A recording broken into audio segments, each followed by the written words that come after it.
Para wargi tepang deui di Jomantara dina pidangan dongeng Sunda kalayan judul Mojang Desa. Danget ieu teh majeng urang ngahanca episode anu ka-22. Sumangga wilujeng ngabandungan.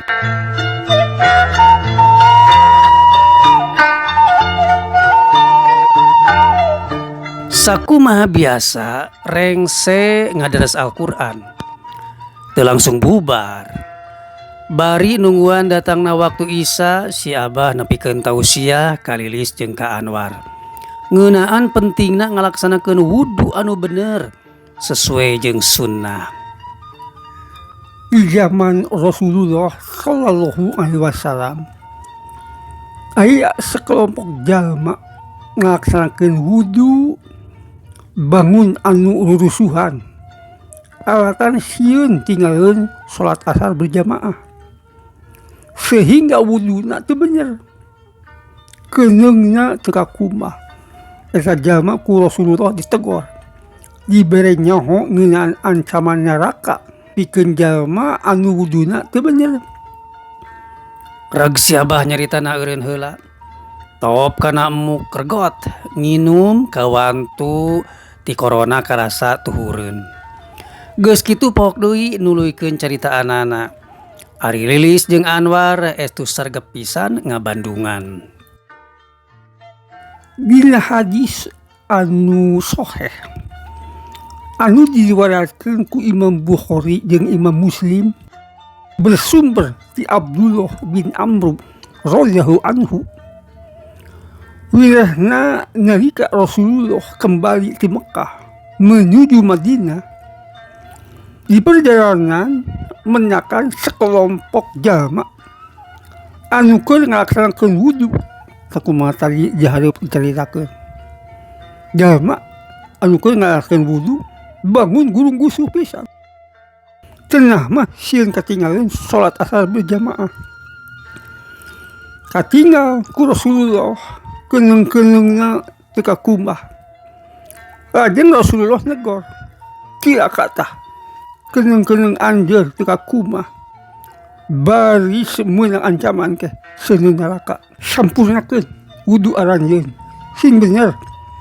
Kitu tah kasauran Rasulullah nalika negor eta kaum. Teu kenging lalaworan nya Bah wudu teh. Ulah nyepelekeun. Ceuk Anwar. Dina hadis sajana ditegaskeun. Masih riwayat Imam Bukhari jeung Imam Muslim. Ngan ieu mah sumberna ti Abu Hurairah radhiyallahu anhu. Wirehna Rasulullah sallallahu alaihi wasallam ngadawuh, pikeun jalma anu nyampurnakeun wuduna kalawan sahade-hadena engke dina poe kiamah tegasna di yaumil akhir wajahna bari bercahaya. Sanu teu kabita atuh. Insyaallah ti kabit ayeuna mah Lilis oge moal ngalalorakeun kana wudu teh. Nya seneng. Sabab teu sah salatna hiji jalma saupama wuduna teu sampurna. Sagala rupa amalan kudu bersumber sesuai jeung sunnah. Hartina kudu leuwih jeung tuntunan anu diajarkeun ku Rasulullah. Lain karana cek ustad, lain karana cek ajengan, lain karana cek guyubna batur. Tapi cek ustad cek ajengan anu cara ngajelaskeunana, anu cara ngajarkeunana eta ustad jeung ajengan teh dumasar kana pituluh Rasul, pituluh Quran jeung hadis. Dina ngajarkeun ilmu agama satemena kudu merujuk kana qala Allahu jeung qala Rasulullah. Lain qala si fulan. Paham hilep. Ceuk si Abah bari rutret ka Lilis jeung ka Anwar. Sedengkeun harita waktu terus nyerelek. Anu keur gunam catur kabakat ku datangna waktu Isya.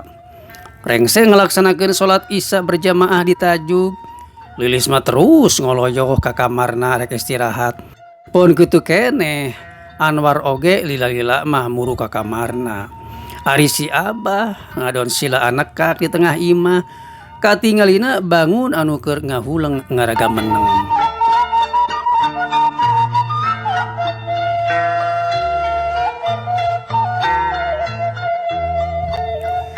Aduh, malam Salasa ayeuna teh. Asa beda rasaan kieu ieu hate. Naringang gede kahariwang. Hadirna mah ulah sare bisi kacolongan ye. Bisi anu rek niat doroi. Tapi ieu panon aduh asa teu poal kieu. Gola. Gerentas sate si Abah.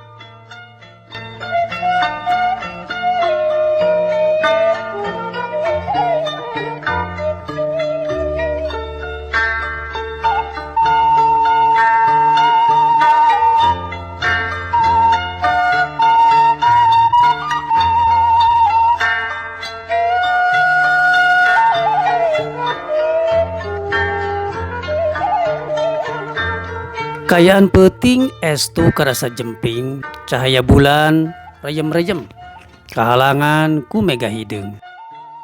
Angin leutik ngahiliwir nebak dangdaunan, sora koreak jeung sora bueuk patembalan, dibarung ku sora tuweuh matak nambahan kakeueung. Di hiji imah leutik anu perenahna lebah lamping, saurang lalaki kuleuheu anu tayalian ti Mang Ubed manehna keur meneko nyang hareupan paruh puyan anu ngebuh. Sedengkeun harita anak pamajikanana, anak pamajikan Mang Ubed geus sarare tibra. Anu lalaki mah geus biasa jarang monok di imah. Sedengkeun anakna anu awewe anu keur meujeuhna mangkat rumaja sarena mongehek di juru. Guys, waktuna ngamimitian barang gawe. Pokona puting ieu lilis rek diguriokeun deui ameh masket hidup. Tong ditanya si Subed, najan rupa goreng patut oge soal kawewe mah mual ngengken. Ceuk gerentas hate Mang Ubed. Top leungeuna kana menyan anu dicampur jeung uyah. Tuluy eta menyan jeung uyah teh dikeupeu ku leungeun kencana. Mang Ubed menerkeun diukna sila nyang hareupan paruh puyan anu ruhay.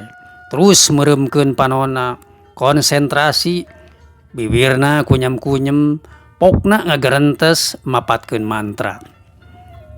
Ya izun angawuruhi. Si kukut, si kelamangkut, si gunang, si keladatang, si ratu komo rusuh, si raja komo menang. Buruan asalaluan balai gede asarehe, mangka azih neng lilis kawaking. Fuh, fuh, fuh. Rengse mapatkeun mantra tuluy ditiupkeun kana menyan anu dikeupeu.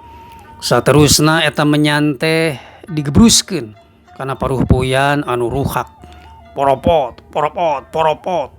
Sora menyan ngahiji jeung uyah kabeulem meuni poporopotan. Haseup ngelun sabudeureun rohangan. Tapi aneh, tara-tara tisasari. Harita napas Mang Ubed karasa eungap. Amakanana ngahegak. Ohek-ohek. Manehna kebesekan. Tereureuk bersin malah ditungtungan ku batuk. Aduh, kasebelan. Mental euy. Aya panghalang pasti tah. Aya pagawean batur masalah deui. Si aki-aki tah. Aki kukutna neng lilis lah. Geus ngahalangan kana pagawean aing. Dasar kasebelan. Mang Ubed kukulutus. Dadak sakala peuting karasa jadi simpe, taya sora nu kadenge. Sato peuting taya nu nyoara sama sakali. Samalah nu tadina langit ceudem, kayaan jadi cangrak. Bentang baranang, bulan mencorong. Angin ngahiliwir nebak tatangkalan, dauna pating aroyan. Harita panon Mang Ubed mimiti kaserang jurig tunduh. Atuh goledag manehna ngagoler gigireun anakna.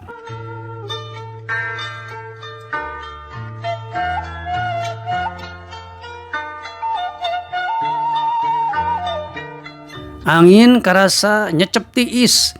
Mang Ubed peporongkolan katirisan. Ragamang leungeuna ngeukepan anakna. Anu dikekepan ngulisik. Basa kumanehna karasaeun kana awakna aya nu nangkep. Cicing nyai, cicing, bapak katirisan yeuh. Pokna setengah ngaharewos, sorana semu harosos.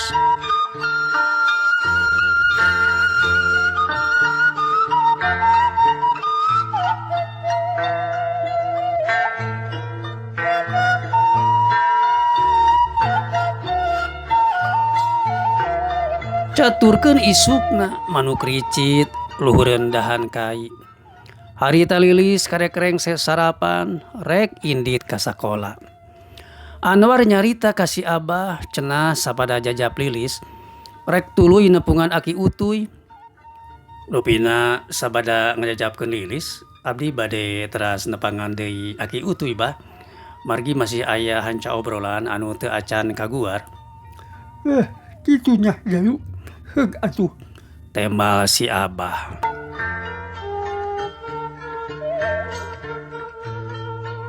Kirawanci tabu salapan sarengsena ngalaksanakeun salat duha. Si Abah oge indit ka kebon. Di jalan tepung jeung Usman ngajingjing karesek hideung. Geuning Abahna oge angkat. Bade ka mana, Bah? Kaginya Sujang ka kebon rek ngalatang kieu. Uluh. Hariwang teuing. Ulah tataekan bah bahaya. Heug tangka taki mah regas. Beli peungas. Nya kitu Jayu. Ari Jang Usman nu sabenerna arek ka mana? Bade nepangan Abah, tos lami teu ngopi sareng Abah. Ya abdi maka kopi sareng bala-bala haneut. Kenging ngagaleuh timang bohel. Ceuk Usman bari nambongkeun keresek. Syukur atuh, hayu milu we ka kebon. Urang kinyuh di kebon we kopinya. Sakalian caina di ditu. Bring duanana arindit. Mapai-mapai jalan satapak anu kenca katuhunana remet ku jarong jeung kakayon.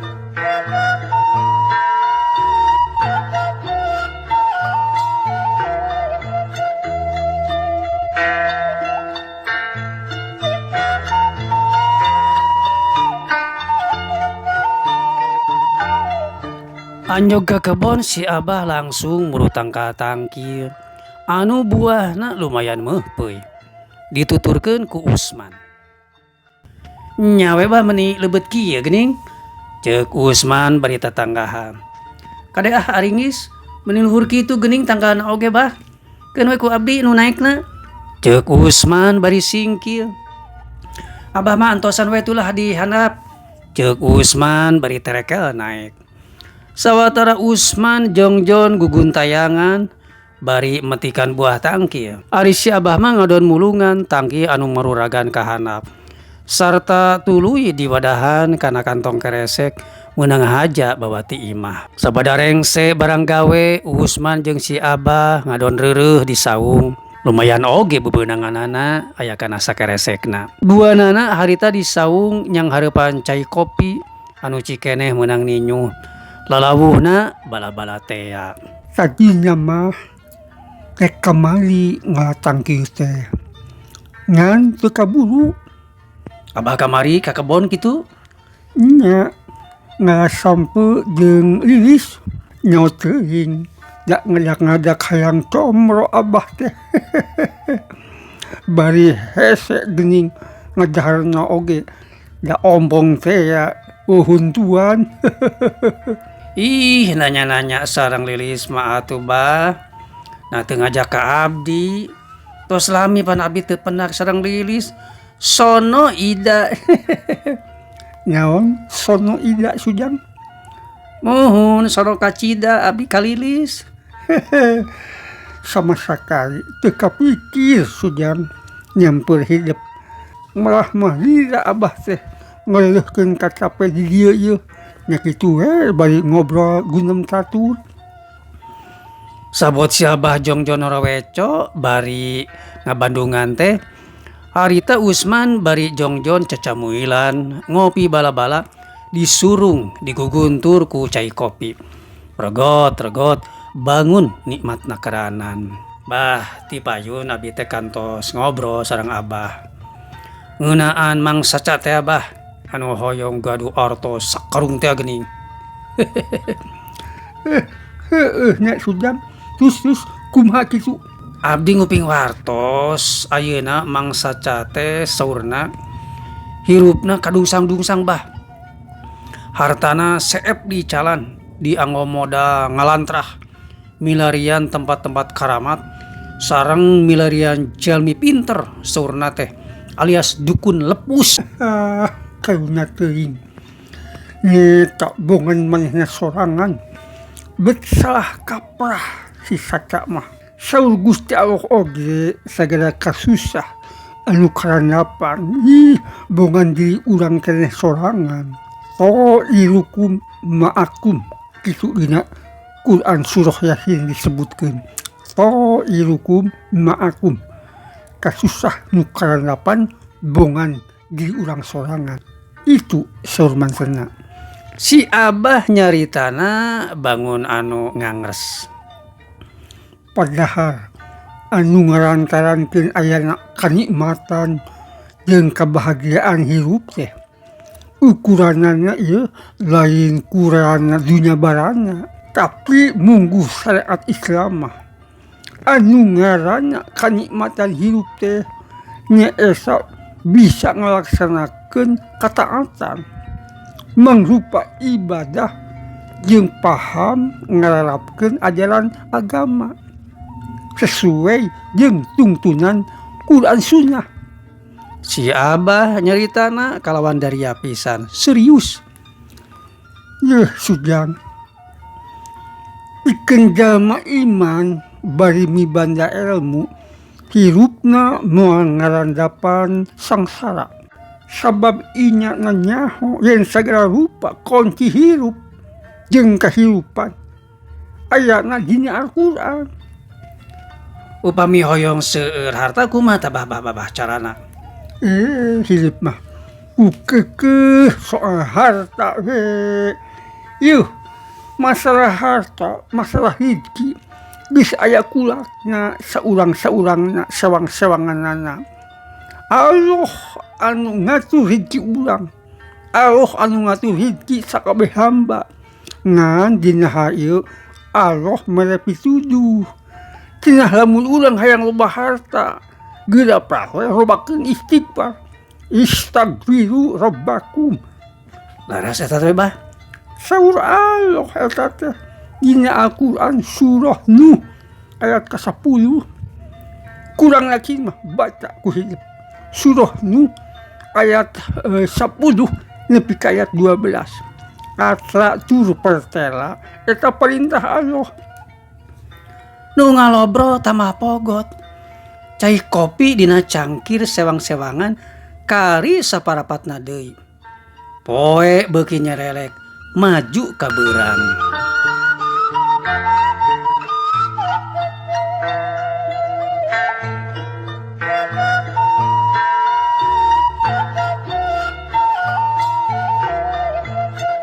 Caturkeun Anwar anu tadi nepungan Aki Utuy. Harita teh keur pogot ngobrol gunam catur. Inyana daria alias serius ngabandungan caritaan Aki Utuy anu keur ngaguar sajarah berdirina Desa Parung Serap. Kamari ku Aki kan geus dijelaskeun ka hidup. Ngeunaan asal usul ngaran Parung Serap. Anu nyaeta tina kecap parung jeung serap. Parung hartina tanggul atawa bendungan, serap hartina silau. Ulah teu berdaya. Muhun ki lajeng. Kieu jalu. Anapun ari ngadegna berdirina Desa Parung Serap. Nurutkeun catatan anu kungsi kapanggih ku Aki dina propi desa. Nyata berdiri di desa Parung Serap teh tahun 1821. Tahun 1821 hartina samangsa pra kemerdekaan. Jadi kieu jalu kasang tukang teh. Darak-dak Aki Utuy nyaritakeun yen baheula desa Parung Serap teh meunang ngahijikeun atawa hasil merger tina dua desa nyaeta desa Tegailat jeung desa Lego Kendal. Tah, eta dua desa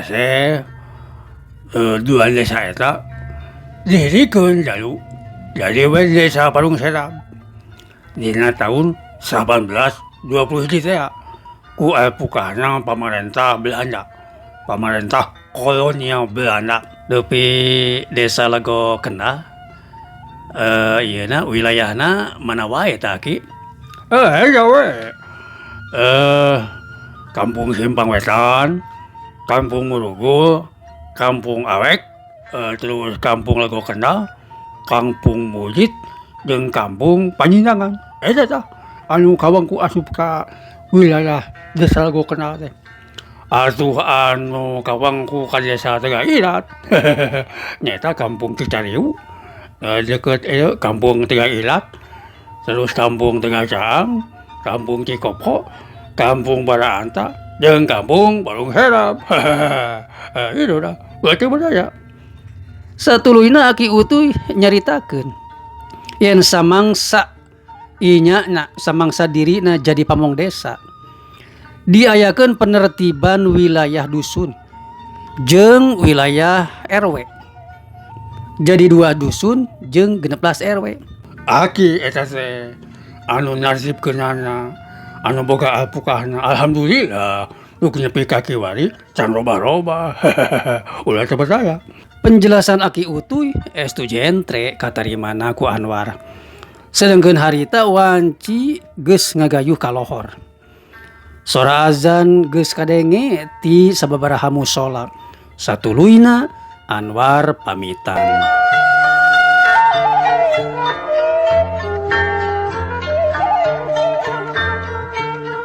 Ari Lilis jeung Imas mun balik sakola teh sok laleumpang. Harita oge duanana keur nalikreuh we bari ngalobrol. Sawatara ti arah kaler ka Bireungeuh aya motor nyemprung nu tumpakna 2 urang pamuda. Taksiran umurna teu pati geseh boh jeung Lilis oge jeung Imas. Reg eta motor teh eureun hareupeun anu keur laleumpang. Ih, teu sopanya, asal bae eureun teh. Ceuk Imas kawantu reuaseun. Pamuda nu saurang malah seuri, calawak. Manehna turun tina motor sarta nyampeurkeun ka Imas bari suruh ngaserenge. Mireungeuh kayaan kitu sakedapan Imas ngahuleng. Pikiranna inget kana kejadian basa pinareupna aya nu ngarameus kuno tumpak motor teh. Boa-boa ieu jelemana. Sidik eta buhukna beureum. Gerentas sate Imas. Lis, ieu geuning jelemana anu cucungah ka Imas teh keun sia urang gisik. Asa we kanya Mas. Lilis ngahatean. Rek naon sia mararane? Ceuk Imas panonna molotot bari nulak cangkeng. Tong bari ngamek kitu. Urang mah rek ngajak kenalan.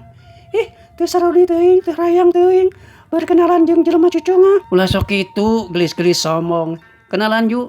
Kituna bari nyodorkeun leungeun ngajak sasalaman. Leungeunna disambut ku Imas, tapi barang 2 leungeun patarema karawak tet langsung dicentok ku Imas. Aduh. Cenah soloyong awakna nyoloyong ka hareup. Barenjeng kitu, tur Imas nyayang kana angeunna. Gorowok manehna ngagorowok, bru rubuh bari humaruru. Sia, teu sapira geuning. Ceuk Imas bari jalang jeleng. Ningali kayaan baturna rubuh. Pamuda anu saurang deui turun tina motorna. Maksudna rek nulungan. Tapi ku Lilis geuwat dihadang. Rek naon di dinya? Icing tong pipilueun. Pokna. Teu bisa kitu. Naon sia teh? Hayang liwara? Cenah. Sebrut eta pamuda narajang ka Lilis. Bari noncokeun peureupna ngarah kana beungeut. Tapi Lilis teu cireureun. kita digeges taki-taki lep ngarenteutkeun awakna bari ngagiwar ka beulah kenca plos tonjokan lawan nyamos ngakan angin atuh soloyong awakna nyoloyong ka hareup ka bawa ku tanagana sorangan kasempatan eta dimangpaatkeun ku Lilis ku cara nu nyeleukeun tuurna nengel kana hulu angan lawan aduh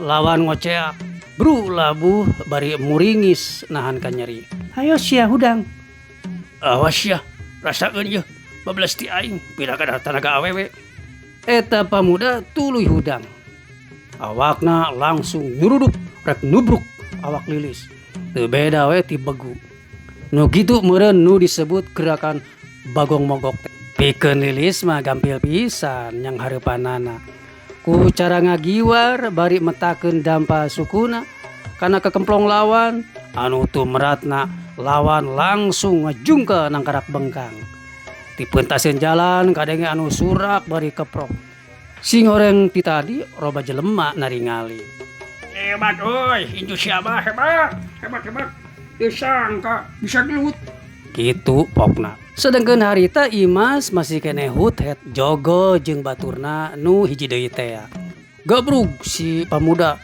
ngarontok awak Imas duanana papuket pagunyang-gunyang pigelang leungeun lawan beunang dicekel ku Imas satuluyna ditarik sarta leungeun kenca Imas neuneut ngadedetkeun leungeun lawan lebah siku-sikuna dina gerakan Syah Bandar teh meureunnan anu tumratna lawan langsung ngoceak bari aduh-aduhan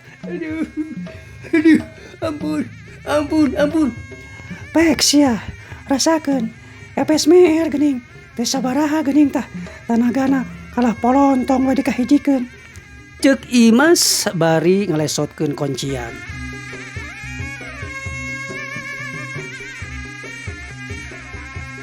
jungga itu sia balik eta dua pamuda dua nana silih pelong anu satuluyna celak kana motor gerung motor dihirupan geus kitu kabur tancap kas biur